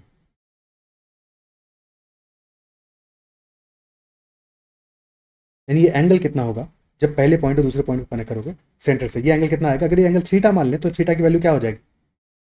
टोटल 9 पॉइंट्स है, तो थीटा हमारा हो जाएगा, टोटल 360 डिग्री है पूरा सर्कल, डिवाइडेड बाई 9, थीटा आ जाएगा 40 डिग्रीज का, 40 डिग्रीज का। तो जब पहले से फोर्थ पॉइंट पे जा रहे हैं, तो ये टोटल हमारा लेंथ कितना आएगा, टोटल एंगल कितना आएगा? 40 इंटू 3, तो ये एंगल आ जाएगा 120 डिग्री का। सिमिलरली चौथे से सातवें पॉइंट पे जा रहे हैं, तो ये एंगल क्या होगा? 40 इंटू 3 120 डिग्री होगा, और सिमिलरली यहाँ पे एंगल होगा 120 डिग्री होगा। ठीक है, बेसिकली ये एंगल आ जाएगा, ये और ये एंगल, ये दोनों बराबर होंगे क्योंकि रेडियस है। ठीक है, समझने की कोशिश करो, तो बेसिकली हमारा इक्विलैटरल एंगल कब बनेगा हमारा? जब तुम इक्वली स्पेस्ड पॉइंट्स लोगे तब, यानी कि पहला पॉइंट लिया तो फोर्थ ले लोगे और सेवंथ ले लोगे, तो इक्विलैटरल ट्रायंगल बन जाने वाला है। ठीक है, तो 147 से हमारा बन गया इक्विलैटरल ट्रायंगल। और क्या केस हो सकता है? सेकंड केस हो सकता है कि तुम सेकंड पॉइंट लो, सेकंड के बाद में 2 पॉइंट छोड़ के फिफ्थ पॉइंट लो, और फिर 2 पॉइंट छोड़ के एट्थ पॉइंट लो। तो सेकंड, फिफ्थ और एट्थ, क्योंकि यहां भी गैप तुम्हारा 120 डिग्री का आ रहा है बार बार। ठीक है, तो सेकंड, अब इस क्वेश्चन में थोड़ा इतना तो सोचना पड़ेगा, अदरवाइज अटकोगे। तो सेकंड, फिफ्थ और एट्थ पॉइंट को ले लोगे, तो भी इक्वल ट्रायंगल बन जाएगा, इक्वली स्पेस, क्योंकि 8 के बाद फिर 2 छोड़ोगे तो सेकंड पे आने वाले वापस, पूरा साइकिल कंप्लीट हो रहा है। थर्ड केस क्या बनेगा कि तुमने थर्ड पॉइंट लिया, पहले लिया थर्ड पॉइंट, फिर 2 पॉइंट छोड़ के 6 पॉइंट लिया, फिर 2 पॉइंट छोड़ के 9 पॉइंट लिया, थर्ड, सिक्स और 9, इनसे भी इक्विलैटरल ट्रायंगल बनेगा। इसके बाद में अब फोर्थ लो, सेवंथ लो और first low, but fourth seventh first तो एक ही बात हो गई ना भाई, 147 लो या 471, बात तो एक ही है। तो बेसिकली तुम्हारे 3 ही ट्रायंगल बन पाए इस केस में, 3 ही इक्विलैटरल ट्रायंगल्स बन पाए तुम्हारे, फॉर्म हो पाए, जबकि हमने 9 पॉइंट्स लिए, जबकि हमने 9 पॉइंट्स लिए। भाई एक हमारा स्टार्ट हुआ फर्स्ट से 147, फिर हुआ 258, फिर हुआ 369। 1 से स्टार्ट हुआ, 2 से स्टार्ट हुआ, 3 से स्टार्ट हुआ, और फिर जैसे ही 4 पे आओगे तो 4 वाला तो हम ऑलरेडी काउंट कर चुके हैं, 4 वाला तो काउंट कर चुके हैं। बस यही फंडा हमें अप्लाई करना है 24 इक्वली स्पेस्ड पॉइंट्स के लिए। तो जब 24 पॉइंट्स होंगे हमारे, तो गैप कितना होगा? गैप कितना होगा हमारा? देखो, जब हमारे 9 पॉइंट्स थे, टोटल 9 पॉइंट्स थे, तो गैप हमने कितना लिखा? 9/3 का गैप हमने रखा, 9/3 का। ठीक है, यानी कि 3 पॉइंट्स का, यानी कि 1 में ऐड किया 3, तो 1 से पहुंचे 4 पे, फिर 4 से पहुंचे 7 पे। अब जब 24 पॉइंट्स होंगे, तो गैप रखेंगे हम 24/3, क्योंकि 3 साइड से 8 पॉइंट्स का गैप रखेंगे। तो पहला पॉइंट अगर पॉइंट नंबर 1 है, दूसरा पॉइंट हो जाएगा 1 + 8, पॉइंट नंबर 9, फिर हो जाएगा 9 + 8 यानी 17। अब चेक करने के लिए चेक कर सकते हो कि तुम अगर +8 यहाँ पे करने वाले हो तो क्या आ जाएगा? 25 आएगा, और पॉइंट से 25 पॉइंट, यानी कि फर्स्ट पॉइंट ही होगा, यानी कि वापस से अपने पहले पॉइंट पे पहुंच जाओगे। तो बिल्कुल हम सही जा रहे हैं, बिल्कुल सही जा रहे हैं, पूरा सर्कल कंप्लीट होना चाहिए। यानी कि 1917 ये हमारा पहला ट्रायंगल हो गया, फर्स्ट ट्रायंगल हो गया 1917 वाला। अब सेकंड ट्रायंगल कब बनेगा? जब स्टार्ट करोगे 2 से, तो 2 10 18। अब पूरा लिखने की जरूरत नहीं है, बस तुम्हें ये देखना है कि अब रिपीट कब होगा, जब तुम 9 पे पहुंच जाओ, उससे पहले नहीं रिपीट होगा। 3, 11, 19, फिर 4, 12, 20, 5, 13, 21, 6, 14, 22, 7, 15, 23 और 8, 16, 24। टोटल 8 हमारे ट्रायंगल्स बन गए। नंबरिंग लिखने की जरूरत नहीं है, तो ऑलरेडी नंबरिंग यहाँ पे 1 2 3 4 5 6 7 8 में है। ये टोटल 8 ट्रायंगल्स बन गए। अब जैसे ही 9 लिखोगे तो 9, 17 और 25 यानी कि अगेन 1, 9 17 वाले से तो फिर रिपीट हो जाएगा, तो यानी कि 8 ही ट्रायंगल्स बनने वाले हैं। ऑप्शन सी आंसर आ जाएगा।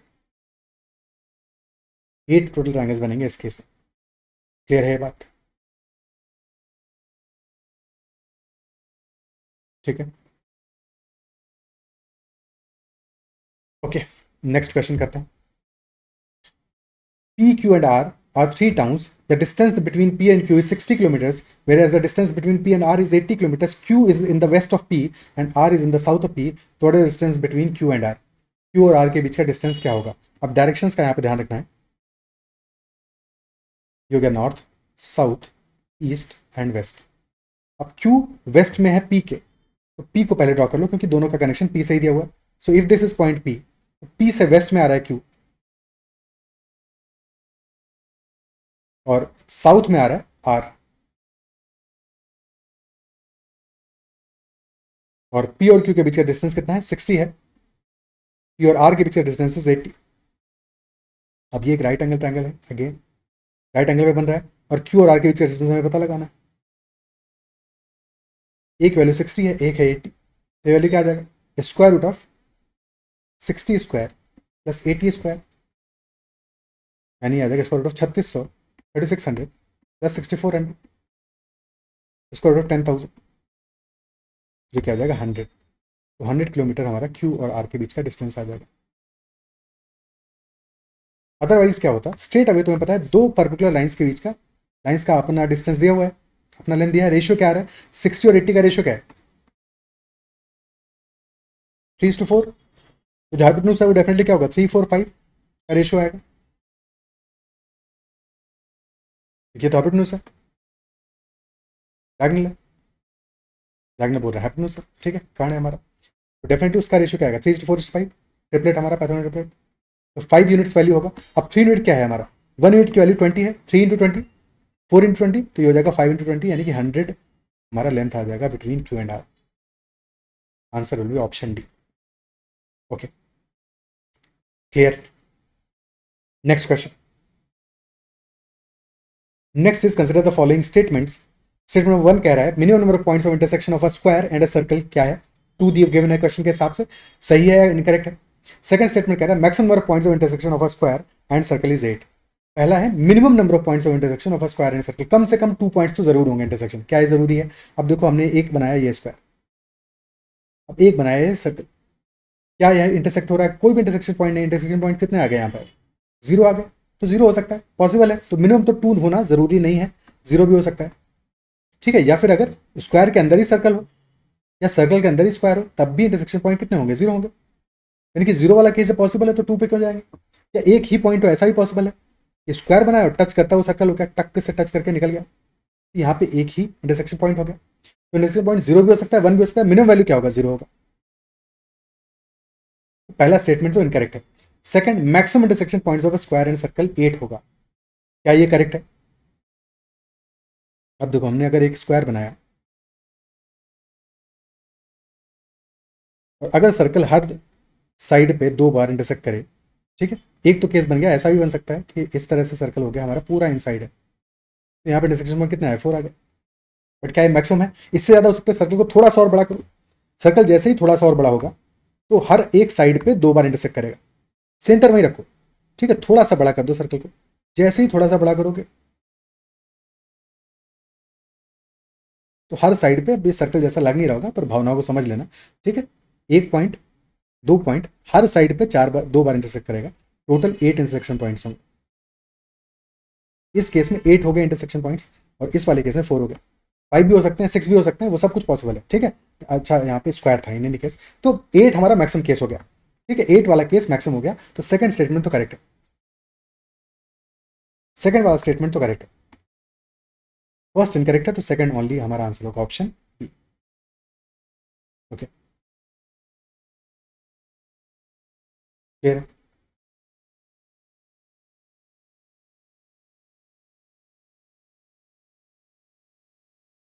ठीक है।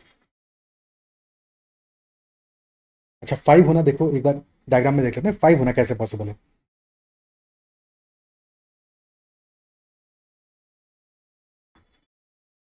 पहले सर्कल बना लेते हैं।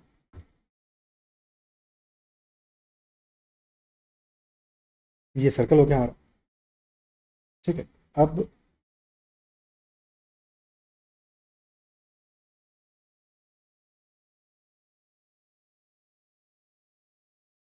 ऐसा कुछ शेप बना हमारा, ये स्क्वायर है। तो कितने इंटरसेक्शन पॉइंट हुए? 1 2 3 4 एंड 5। इस केस में 5 इंटरसेक्शन पॉइंट हुए, तो 5 भी पॉसिबल है और इसी तरह से 8 तक, मैक्सिमम 8 पॉसिबल है, 8 से ज़्यादा पॉसिबल नहीं है। Okay, next question, X Y be the volumes, M and N be the masses of two metallic cubes. दो हमारे मेटल के क्यूब्स हैं, पी और क्यू, और एक्स और वाई वॉल्यूम है उनका, एम और एन मास है उन दोनों क्यूब्स का। Each side of Q is 2 times that of P and the mass of Q is 2 times that of P. Let U is equal to M by X, V is equal to N by Y. तो इन दोनों में से statements जो हमें options given है उनमें से कौन सा ऑप्शन करेक्ट होगा? दो क्यूब्स हैं हमारे metallic cubes, P and Q.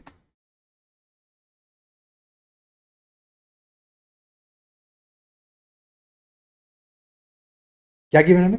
Each side of Q is 2 times that of P. तो साइड हमें क्यू का है 2 टाइम्स है पी का। तो अगर पी का साइड हमने मान लिया, लेट अस से एस मान लेते हैं, तो अगर पी का साइड एस है तो क्यू का हो जाएगा डबल, यानी कि 2s हो जाएगा, 2s हो जाएगा। और अगर साइड एस और 2s है तो वॉल्यूम क्या होगा? वॉल्यूम हर एक केस में, क्यू के केस में क्या होगा? साइड का क्यूब हो जाएगा, यानी कि एस क्यूब पी के केस में, और क्यू के केस में हो जाएगा 2s का क्यूब। 2s क्यूब नहीं होगा, 2s का होल क्यूब होगा, यानी कि 2s into 2s into 2s, यानी कि वैल्यू आ जाएगा 8s क्यूब। और वॉल्यूम गिवन है एक्स और वाई, तो एस क्यूब हमारा एक्स के बराबर होगा और 8s क्यूब हमारा वाई के बराबर होगा। फिर क्वेश्चन कह रहा है एम और एन मासेज हैं दो मेटेलिक क्यूब्स के। तो मास के बारे में क्या गिवन है? एम और एन मास है, और मास of Q is 2 times that of P. तो पी का मास है एम, क्यू का मास है एन, और हमें गिवन है मास ऑफ क्यू डबल है पी का, यानी कि एन क्या होगा? N is equal 2 times M हो जाएगा।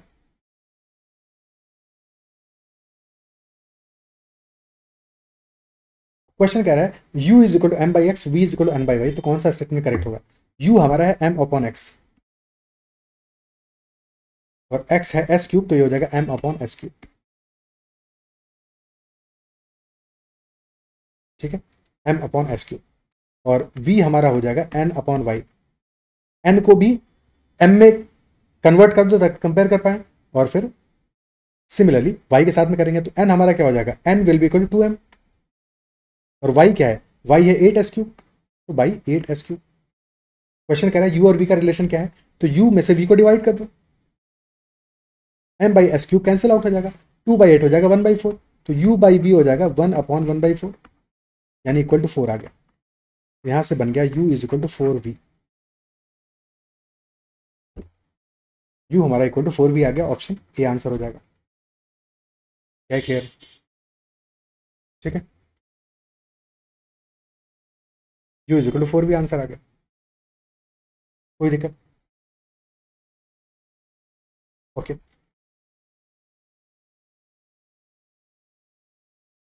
ठीक है। हालांकि इसको और भी आसानी से हम कर सकते थे। आसानी से कैसे कर सकते थे? इसी सेम चीज को सारी वैल्यूज को हम ले लेते। देखो p है, q है, साइड के बारे में पता है क्या गिवन है? साइड गिवन है हमें, साइड ऑफ क्यू 2 टाइम्स है p का, तो p का साइड मान लिया 1, q का साइड मान लिया 2।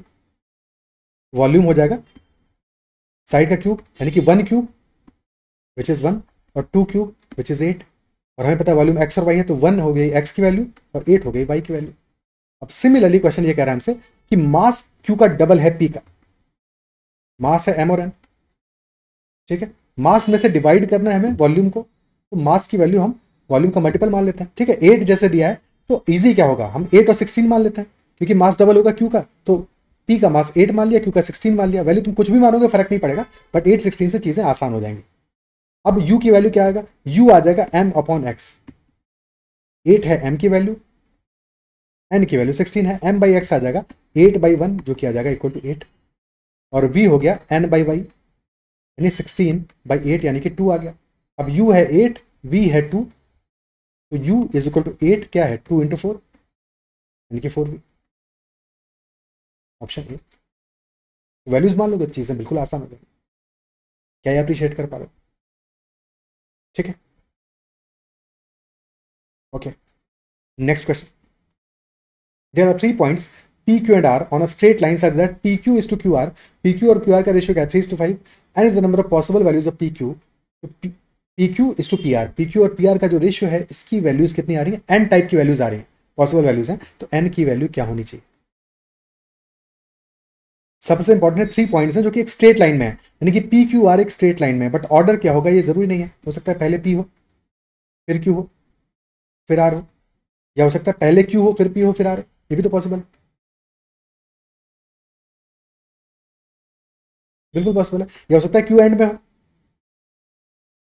ये कोई भी कह सकता है कि पहले हमने पी रख दिया फिर आर रख दिया फिर क्यू आ जाए, ये भी तो पॉसिबल है, बिल्कुल हो सकता है। ठीक है, तो पहले वाले केस में क्या है, पी क्यू क्यू आर का रेशियो क्या है 3:5 है, यानी कि अगर पी क्यू 3 है तो क्यू आर हो जाएगा 5, बिल्कुल हो सकता है। ठीक है, दूसरे वाले केस में क्या है, पी क्यू क्यू आर का रेशियो क्या है 3:5 है, तो अगर पी क्यू 3 है क्यू आर पूरा 5 है, ये पूरा 5 है, तो पी आर क्या होगा, ये 2 होगा। क्यू आर पूरा 5 है तो पी आर क्या हो जाएगा 2 यूनिट हो जाएगा। ठीक है, थर्ड वाले केस में देखते हैं, पी क्यू है 3 यानी ये पूरा वैल्यू 3 है, और क्यू आर ये छोटू वाला वैल्यू 5 है, क्या ये पॉसिबल है, पूरा वैल्यू 3 है तो छोटा वाला वैल्यू 5 कैसे होता है, यानी कि थर्ड वाला केस तो पॉसिबल ही नहीं है, यानी कि पहले 2 केस ही पॉसिबल है, पहले 2 केस ही पॉसिबल है, और पहले वाले केस में P Q is to P R का वैल्यू क्या आने वाला है, P Q is to P R. अब अगर पी क्यू हमारा 3 है तो पी आर क्या होगा 3+5 यानी 8 होगा, 3:8 वैल्यू आ जाएगा, पहला केस। सेकेंड केस में क्या होगा, P Q is to P R, P Q है हमारा 3 और पी आर है 2, 3:2, सेकेंड केस में वैल्यू आ रहा है, यानी कि 2 ही पॉसिबल वैल्यूज हैं, तो n इज इक्वल टू 2 आ जाएगा, यानी कि 2 पॉसिबल वैल्यूज आ जाएगा, क्योंकि पी क्यू आर एक स्ट्रेट लाइन में है, एक स्ट्रेट लाइन में है। अगर एक स्ट्रेट लाइन में होना जरूरी नहीं होता तब तो फिर इनफाइनाइट केसेस बन जाते, फिर तो ऐसा ही पॉसिबल हो सकता था कि ये हमारा पी क्यू हो गया ये पी आर हो गया। ठीक है, पी क्यू क्यू आर तो पी आर की कुछ वैल्यू आएगी, अब ये एंगल तो कुछ भी हो सकता है, ठीक है, थोड़ा सा और बढ़ा दोगे कुछ भी हो सकता है, तो ऐसे केसेस में तो कुछ भी बहुत सारे केसेस बनेंगे, इसलिए लिखा है तीनों पॉइंट्स एक स्ट्रेट लाइन पे हैं। ठीक है, अदरवाइज तो इनफाइनाइटली मैनी केसेस बन जाएंगे इस तरह से, है कि नहीं, क्या है, क्लियर है, okay. Next question, a cubical vessel of side 1 metre is filled completely with water, तो how many millilitres of water are contained in it, neglect करना है थिकनेस को। क्यूबिकल वेसल है, साइड 1 मीटर है तो वॉल्यूम हो जाएगा हमारा 1 मीटर का होल क्यूब, साइड का क्यूब यानी कि 1 मीटर क्यूब, और हमें पता है 1 मीटर क्यूब कितना होता है, ये 1000 लीटर के बराबर होता है, सो वॉल्यूम हो जाएगा हमारा 1 इंटू 1000 लीटर, अगर लीटर में पूछा होता तो, बट पूछा लीटर में नहीं है, पूछा है मिली लीटर में, तो 1 लीटर में 1000 मिलीलीटर होगा, तो फिर से मल्टीप्लाई कर दोगे 1000 से, 1000 इंटू 1000 मिलीलीटर आंसर होगा, यानी 10⁶ मिलीलीटर, 6 जीरो आ जाएंगे टोटल, ऑप्शन डी आंसर होगा, 6 zeros, क्लियर। ठीक है, next question, there are 8 equidistant points on a circle, how many right angle triangles can be drawn using these points as vertices and taking the diameter as one side of a triangle। बढ़िया question है, प्यारा सा question है, और जैसे भी थोड़ी देर पहले क्वेश्चन किया कुछ कुछ वैसा है, पर नए कॉन्सेप्ट हैं जो लगेंगे। अगर सर्कल की प्रॉपर्टीज पता होगा, राइट एंगल कैसे बनता है सर्कल में, ये सब चीज़ें पता होगा तो क्वेश्चन को कर पाओगे। थोड़ा पॉज लो, सॉल्व करने की कोशिश करो और आंसर निकालने की कोशिश करो। ठीक है, 8 इक्विडिस्टेंट पॉइंट्स हैं एक सर्कल, ड्रॉ करते हैं एक circle with 8 equidistant points, 1 2 3 4 5 6 7 and 8। ठीक है, नंबरिंग कर देते हैं 1 2 3 4 5 6 7 and 8, ये सारे इक्विडिस्टेंट पॉइंट्स हैं। ठीक है, how many right angle triangles can be drawn using these points as vertices, यानी कि हमें राइट एंगल ट्रायंगल्स बनाने हैं, और diameter as one side of the triangle, diameter क्या होगा हमारा one side of triangle, diameter कब बनेगा जबकि 2 एक सर्कल पे दो पॉइंट्स हों जो कि अपोजिट साइड, बिल्कुल अपोजिट हो एक दूसरे के, तभी डायमीटर बनने वाला है। यानी डायमीटर बनेगा हमारा या तो 1 और 5 को ज्वाइन करोगे तब बन जाएगा, ये एक डायमीटर होगा, या 2 और 6 को ज्वाइन करोगे तब बन जाएगा, नहीं, या फिर 3 और 7 को ज्वाइन करोगे तब बन जाएगा, या फिर 4 और 8 को ज्वाइन करोगे तब बन जाएगा। और जहाँ पे इंटरसेक्ट करें ये क्या है, ये सेंटर है, सेंटर हो गया। तो डायमीटर हमारी कितनी पॉसिबल है, 1 5 डायमीटर्स क्या क्या हो सकते हैं, ठीक है, 1 और 5 से बन रहा है, 2 और 6 से बनेगा, 3 और 7 से, 4 और 8 से, उसके बाद फिर 5 और 1 तो एक ही बात है ना, यानी कि 4 डायमीटर्स पॉसिबल है, 4 डायमीटर्स पॉसिबल है, 8 इक्वेशन पॉइंट से टोटल 4 डायमीटर्स हमारे पॉसिबल है। क्या ये बात क्लियर है? ठीक है। अब अगर हमें राइट एंगल ट्रायंगल किसी भी सर्कल में बनाना है तो कब बन पाता है, देखो जब भी एक सर्कल हमारा होगा और सर्कल में जैसे ही तुमने डायमीटर बनाया, डायमीटर बनाते ही सर्कल तुम्हारा दो सेमी सर्कल में कन्वर्ट हो गया, दो अर्धवृत्त बन गए हमारे, 2 सेमी सर्कल्स हो गए। और किसी भी सेमी सर्कल में बनने वाला एंगल हमेशा 90 डिग्री होता है। यानी कि ये जो डायमीटर हमारा बन गया, if this is diameter A B, मान लिया हमने डायमीटर एक फॉर्म किया है, तो अब कहीं पे भी कोई भी एक रैंडम पॉइंट ले लो सर्कल पे, ये एक राइट एंगल होगा, ये एंगल 90 डिग्री होगा। कोई भी पॉइंट हो कहीं पे भी लाई करे फर्क नहीं पड़ता, ये भी एक राइट एंगल होगा। और ऐसे ये भी सेमी सर्कल, तो यहां भी कोई भी पॉइंट ले लो, हमेशा एक राइट एंगल ही फॉर्म होने वाला है। तो अब किसी भी पॉइंट से तुम ट्रायंगल बनाओ, राइट एंगल ट्रायंगल ही बनेगा। जैसे ही तुमने एक डायमीटर को फाइनलाइज कर लिया, मान लो हमने ले लिया 1 5 वाला, टोटल 4 डायमीटर है, किसी एक डायमीटर को फाइनलाइज कर लो। अब ये डायमीटर हमने मान लिया कि ये तो सर्कल का साइड पक्के से होगा, ठीक है, तो इससे कितने सॉरी, ये तो ट्रायंगल का साइड पक्के से होगा, तो कितने ट्रायंगल बनने वाले हैं। अब कोई भी पॉइंट ले लो, अब कोई भी पॉइंट ले लो, तो हम कोई भी पॉइंट ले सकते हैं। अब पॉइंट नंबर 2 लोगे तब भी राइट एंगल ट्रायंगल बनेगा, क्योंकि सेमी सर्कल में बनने वाला एंगल है, तो ये एंगल 90 डिग्री है, ठीक है। अब तुम 3 लोगे तब भी राइट एंगल ट्रायंगल बनेगा,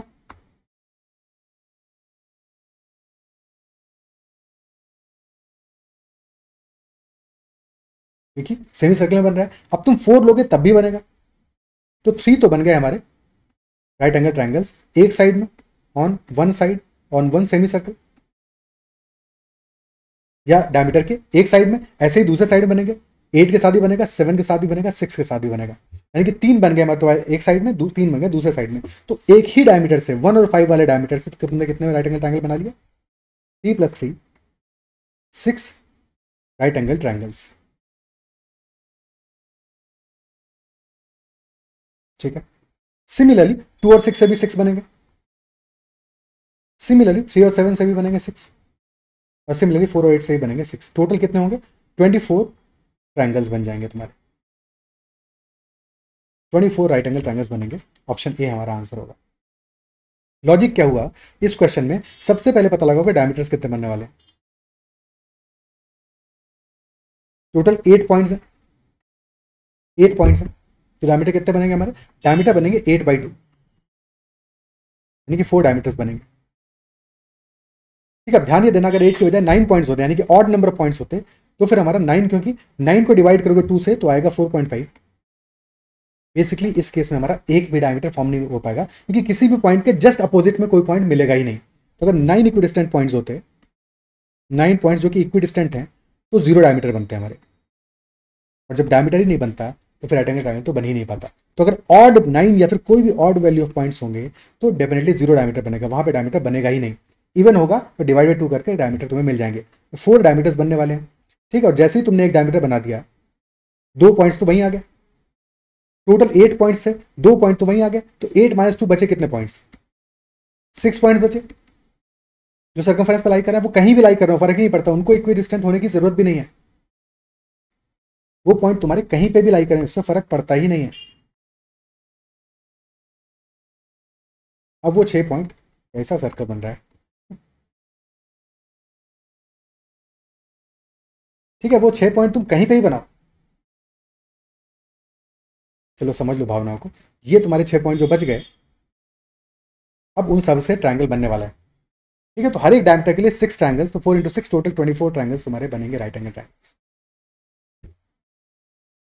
ओके, ठीक है। सो नेक्स्ट क्वेश्चन करते हैं। Consider the following statement in respect of a rectangular sheet of length 20 centimetre and breadth 8 centimetre. 20x8 का एक रेक्टेंगुलर शीट है। पहला statement it is possible to cut the sheet exactly into 4 square sheets, क्या ये possible होगा? और second, it is possible to cut the sheet into 10 triangular sheets of equal area. Diagram बनाते हैं 20x8। 4 स्क्वायर शीट में इसको cut कर पाएंगे कि नहीं कट कर पाएंगे ये देखना पड़ेगा। इंपॉर्टेंट बात यह है, क्वेश्चन कह रहा है एग्जैक्टली इनटू 4 स्क्वायर शीट्स, ये नहीं कह रहा है कि चारों स्क्वायर शीट्स का एरिया सेम हो। Area can be different, very important, area can be different, area कुछ भी हो सकता है, बट हमें बनानी है स्क्वायर शीट। और स्क्वायर शीट यानी कि साइड का लेंथ और ब्रेड्थ स्क्वायर का सेम होना चाहिए, ठीक है। तो एक साइड है 8, एक साइड है 20। अब जब तुम सबसे पहला स्क्वायर बनाओगे तो लेंथ और ब्रेड्थ दोनों सेम होना चाहिए। अब यहाँ पे लेंथ हमारा, यहाँ पे जो चौड़ाई है 8 है, तो अगर स्क्वायर बनाना है तुम्हें 8 का ही साइड लेके कट करना पड़ेगा। इसको भी 8 ले लो, कट मार दो, ठीक है। तो ये भी 8 हो गया तुम्हारा। तो 8x8 का पहला स्क्वायर बन गया, तुम्हारा पहली शीट बन गई, शीट नंबर 1। अब दूसरी शीट में भी क्या है, 8x8 की बनाओगे, क्योंकि अभी भी 12 बचा हुआ है, ठीक है, अभी भी 12 बचा हुआ है। 20 में से 8 गया, 12 बचा, तो अब थर्ड वाला जो स्क्वायर शीट होगा वो भी 8x8 का होगा। This is also 8। अब 8 और 8 16 चला गया तो बच गया 4, यहां बचा है 4, पर ये बचा हुआ है 8। 2 शीट तुमने निकाल दी है। अभी 2 और स्क्वायर बनाने हैं, क्या बन पाएंगे? बिल्कुल बन पाएंगे, क्योंकि एक साइड 4 है तो दूसरी साइड को भी 4 लोगे।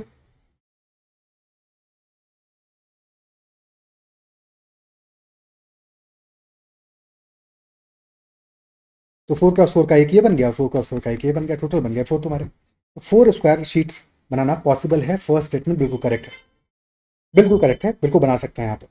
बट डायमेंशन पे डिपेंड करता है। अगर यही डायमेंशन हमारा 8x21 हो जाता तो नहीं बन पाते, क्योंकि फिर कैसे बनाते, फिर प्रॉब्लम हो जाता, ठीक है। तो यहाँ पे बनाना पॉसिबल था, फर्स्ट करेक्ट है। सेकंड, और हमेशा तुम्हें ये देखना ही पड़ेगा, मैनुअली इसको ट्राई करके ही देखना पड़ेगा। Second statement, it is possible to cut the sheet into 10 triangular sheets of equal area. अब हमें चाहिए 10 ट्रायंगुलर शीट्स और सबका एरिया इक्वल हो, क्या ये पॉसिबल है? ये तो बिल्कुल ही पॉसिबल है, ये हमेशा ही पॉसिबल है। ये क्यों पॉसिबल है? क्योंकि अगर तुम्हें 10 ट्रायंगुलर शीट बनाना है इक्वल एरिया का, जब मान लो 10 से पहले एक दूसरा एग्जांपल लेते हैं कि हमने लिया 20/8 का एक रेक्टेंगल।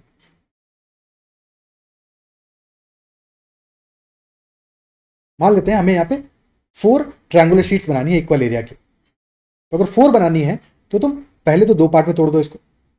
2 पार्ट में तोड़ना यानी कि किसी भी एक साइड को 2 पार्ट में कट कर दो, कर दिया, ठीक है। हमने 20 यानी लेंथ को कट किया है। अब इसके बाद में, अब ये जो तुम्हारा शेप बना है, जो रेक्टेंगल बना है, इसको 2 पार्ट्स में कट कर दो, डायगोनल ड्रॉ कर दो, तो 4 ट्रायंगुलर शीट्स तुम्हारी बन गई। अब यही सेम काम तुम तब भी कर सकते थे जबकि तुम इंस्टेड ऑफ लेंथ ब्रेड्थ को कट करते 2 पार्ट्स में।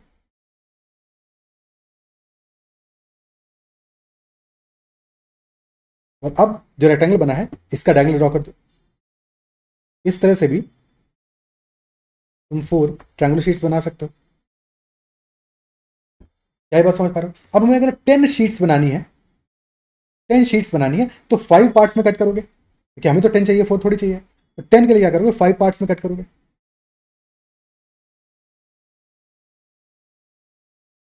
8 20, अब 20 को 5 पार्ट्स में कट कर दिया, 1 2 3 4 5। अब सारे केसेस में डायगोनल बना दो।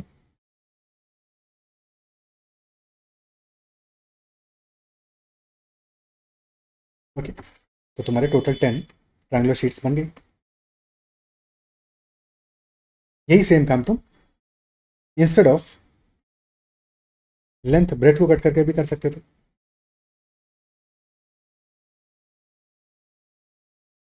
फाइव पार्ट्स में कट कर देते, उसके बाद में सारे केसेस में डायगोनल ड्रॉ कर देते। तो सेकंड वाले केस में हमें ऐसा सोचने की, अभी समझा रहा हूँ तो समझाने में, तुमको समझाने के लिए शेप बना रहा हूँ, अदरवाइज तुमको ज़्यादा सोचने की जरूरत ही नहीं है। ट्रायंगुलर शीट्स तुम्हें कितनी भी चाहिए तो बना लोगे, जब तक कि इवन नंबर ऑफ शीट्स है, इवन नंबर ऑफ शीट्स है। तो एक रेक्टेंगल से तुम कितनी भी ट्रायंगुलर शीट्स, यहाँ पे 100 कहता तो 100 भी तुम बना लेते, 50 पार्ट्स में कट करके सबका डायगोनल ड्रॉ कर देते, बन जाता। तो डेफिनेटली सेकंड वाला स्टेटमेंट हमेशा पॉसिबल है और फर्स्ट वाला भी पॉसिबल है यहाँ पे। तो फर्स्ट सेकंड दोनों पॉसिबल है, सी ऑप्शन आंसर हो जाएगा। सी ऑप्शन हमारा यहाँ पे आंसर हो जाएगा। Clear? Next question, a rectangular floor measures 4 meter in length and 2.2 meters in breadth. Tiles of size 140 centimeter by 60 centimeter have to be laid such that the tiles do not overlap. Tiles overlap नहीं करनी चाहिए. A tile can be placed in any orientation so long as its edges are parallel to the edges of the floor. So what is the maximum number of tiles that can be accommodated on the floor? Brilliant question.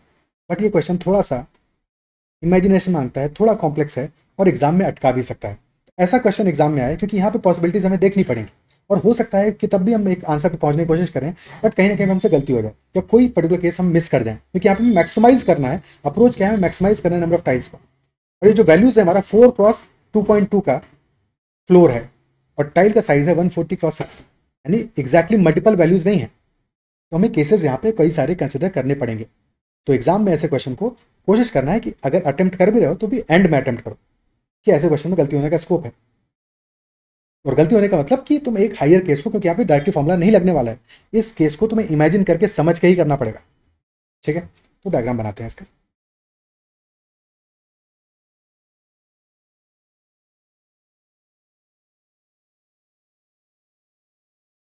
Length है हमारी 400 centimetre और breadth है 220 centimetre. Pen और paper लेके पहले 5-7 minute अपने and पे question को टाइम दो और ट्राई करने की कोशिश करो कि कितनी मैक्सिमम तुम टाइल्स बिठा सकते हो यहाँ पे। उसके बाद में सॉल्यूशन देखना। हमें क्या करना है? मैक्सिमम टाइल्स बिठानी है, यही हमारा अप्रोच है। 140 क्रॉस 60 वाली टाइल्स को हमें फिट करना है इस पर। ठीक है, 140 क्रॉस 60 वाली टाइल्स को फिट करना है। क्या तरीका हो सकता है? अब एक तरीका ये हो सकता है कि हम लेट अस से कि हमने 140 लिया ब्रेड्थ पे, जो टोटल हमारा फ्लोर है 140 लिया यहाँ पे और 60 लिया, पतली पतली टाइल्स हमने फिट करा दी। ये 140 हो गया। ठीक है, थोड़ा और आगे तक आएगा क्योंकि 80 ही बचेगा उसके बाद में। तो एक सेकंड तो 140 और 60, ठीक है, ये होगा 60, फिर आएगा 60, 67 आर 420, तो 6 टाइल्स ही ऐसे बैठ पाएंगे हमारी। 1 2 3 4 5 एंड 6। ठीक है, 6 टाइल्स ही बैठ पाएंगे। ये हो गया 140। अब बचा है यहाँ पे कितना? 80 बचा है। 80 बचा है तो हम यहाँ पे भी कुछ टाइल्स और बिठा सकते हैं। अभी कैसे बिठाएंगे? क्योंकि ये तो पूरा 400 है, तो अब लिटा के बिठा देंगे। ठीक है, यानी कि अब हो जाएगा 60 क्रॉस 140, एक टाइल ये आ गई और फिर एक टाइल आ जाएगी यहाँ पे। सो ये 140 हो गया, ये 140 हो गया और ये 60 हो गया। कितना स्पेस बच गया यहाँ पे? 120 बच गया इधर पे। ठीक है, तो अभी भी हमारा काफी सारा स्पेस खाली बचा हुआ है। बट कितनी टाइल्स हमने ऑलरेडी बिठा दी? 8 टाइल्स हमने इस तरह से बिठा ली, 7 एंड 8। 8 तो पॉसिबल है, और अगर 8 पॉसिबल है तो हमें पता है 6 या 7 तो आंसर नहीं होगा। तो आंसर या तो फिर ऑप्शन सी है या फिर ऑप्शन डी है। अगर ऑप्शन डी आंसर होना है तो हमें एक और टाइल को एडजस्ट करना पड़ेगा। बट अभी प्रेजेंट कंडीशन में क्या वो टाइल एडजस्ट करना पॉसिबल है? नहीं पॉसिबल है, क्योंकि 120 बचा है यहाँ पे बचा है सिर्फ 40। तो इधर कहीं पे ये टाइल आ नहीं सकती। देखो इस पोर्शन में यहाँ पे कहीं टाइल आना पॉसिबल नहीं है, नॉट पॉसिबल। ठीक है, और यहाँ पे भी 120 बचा है तो इधर भी कहीं पे तुम अब कोई टाइल बिठा नहीं पाओगे। इस प्रेजेंट सिनेरियो में तो और कोई टाइल बिठाना नॉट पॉसिबल,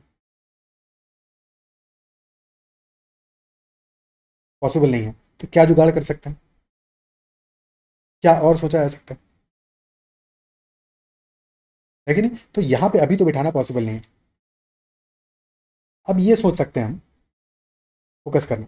ठीक है, दिस इज 40, ये 60 है, ये 60 है। हमारी टाइल की डायमेंशन है 140 क्रॉस 60, 140 क्रॉस 60। ठीक है, तो अभी इसी सेम में ही इंपोज करने की कोशिश करूंगा, ध्यान से समझना उस बात को। ठीक है, कि देखो अब ये डायमेंशन हमारा 140 मिल जाएगा अगर हम ये 5वीं और 6ठी टाइल को यहाँ पे ना बिठाएं, तो यहाँ में 140 मिल जाने वाला है। ठीक है, अब यहाँ 140 मिल जाएगा तो 140 ये होगा तो 60 वाला मिल जाएगा, यानी कि अब यहाँ पे 5वीं 6ठी टाइल को इग्नोर करो। ये एक टाइल हमने बिठा दी जहां पे कि दिस इज 140, ठीक है, पहले 4 से, एक सेकेंड, मतलब टोटल 160 था, बट हमें जब तक 2 टाइल्स हटाएंगे नहीं तब तक काम चलेगा नहीं, तो 160 में से 140 ले लिया हमने। ठीक है, 140 ले लिया, पूरा एंड तक नहीं जाएगी ये, यहाँ पे एक सेकेंड, पूरा एंड तक नहीं जाएगी, थोड़ा पहले तक जाएगी।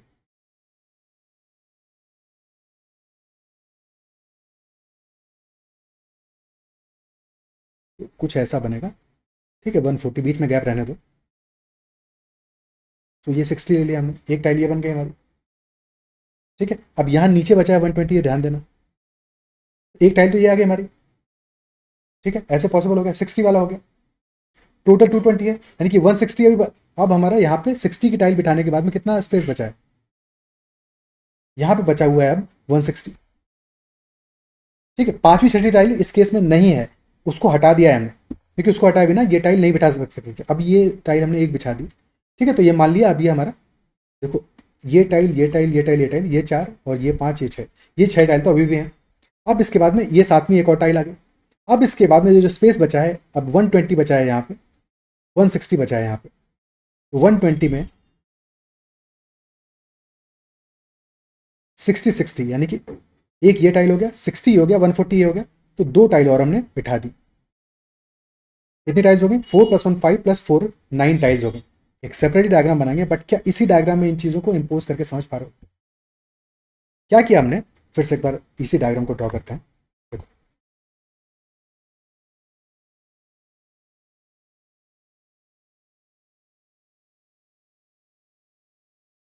ठीक है, पहले हमने 4 टाइल्स तो बिठा दिए 60 60 करके, 60 140 वाली 4 टाइल्स तो ऐसे ही बिठा दी, 2 3 एंड 4, तो 240 तो यहीं पे कवर हो गया। अब बचा है इसके बाद में हमारा 160 सेंटीमीटर बचा हुआ है। अब हमने पांचवी टाइल बिठाई 140 क्रॉस 60 की, तो 60 यहाँ वाला कवर हो गया। ये बीच में गैप है 20 वाला, रहने दो उसको, गैप को कोई दिक्कत नहीं। ठीक है, अब इसके बाद में नीचे जो 80 रिमेनिंग था यहाँ पे 140 क्रॉस 60 की टाइल बिठाई है हमने, टोटल 240 आ रहा है ऊपर यहाँ पे, और नीचे 140 की, तो 280 तक पहुंचेंगी 2 टाइल्स हमारी।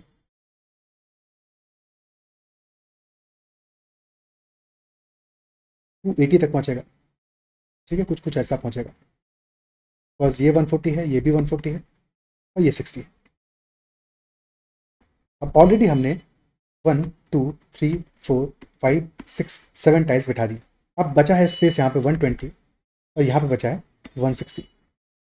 अब 60 क्रॉस 140 की 2 टाइल्स और यहाँ पे बैठ जाएंगे। दिस इज 60, दिस इज 60, और ये पूरा तो 140 है ही है, 160 अवेलेबल है, तो यहाँ पे भी टाइल नंबर 8 और टाइल नंबर 9, टोटल 9 टाइल्स बैठेंगे। ऑप्शन डी हमारा आंसर होगा। बट इस क्वेश्चन में समझ पा रहे होगे कि तुम्हें इमेजिनेशन करना पड़ेगा, गलती होने का फिर भी स्कोप रहता है, क्योंकि हो सकता है फिर भी तुम्हारा कोई एक पर्टिकुलर केस है जो कि रह जाए। तो ऐसे क्वेश्चन को थोड़ा सा अवॉइड करना है एग्जाम में, या एंड के लिए रखना है। Okay, clear? Next question. अच्छा, this was the last question. So इतने ही क्वेश्चन थे इस सेशन में। आई बिलीव कि जो भी डिस्कस किया वो समझ में आएगा, मजा आएगा, सेशन में बहुत कुछ सीखने को मिला होगा, क्योंकि बहुत सारे ऐसे क्वेश्चन थे जहाँ पे कि सीखने को स्कोप था। कमेंट में जरूर मेंशन करना कि तुम्हें सेशन कैसा लगा, और किसी भी क्वेश्चन में फिर भी कहीं पे डाउट है तो एक बार कमेंट जरूर मेंशन करना कि कहाँ पे डाउट रहा। अगर सेशन पसंद आया है तो make sure to hit like button as well, और साथ में कमेंट में अपना फीडबैक में भी जरूर मेंशन करना कि कैसा लगा तुम्हें session. That is all for this session. और अब तक चैनल को सब्सक्राइब नहीं किया तो जरूर सब्सक्राइब कर लेना, बेल आइकन भी प्रेस कर देना, और टेलीग्राम चैनल को भी ज्वाइन कर सकते हो। फॉर एनी क्वेश्चंस और queries you can always message me on Telegram @ADITYKT। That's all for this session. Bye bye, take care, keep learning.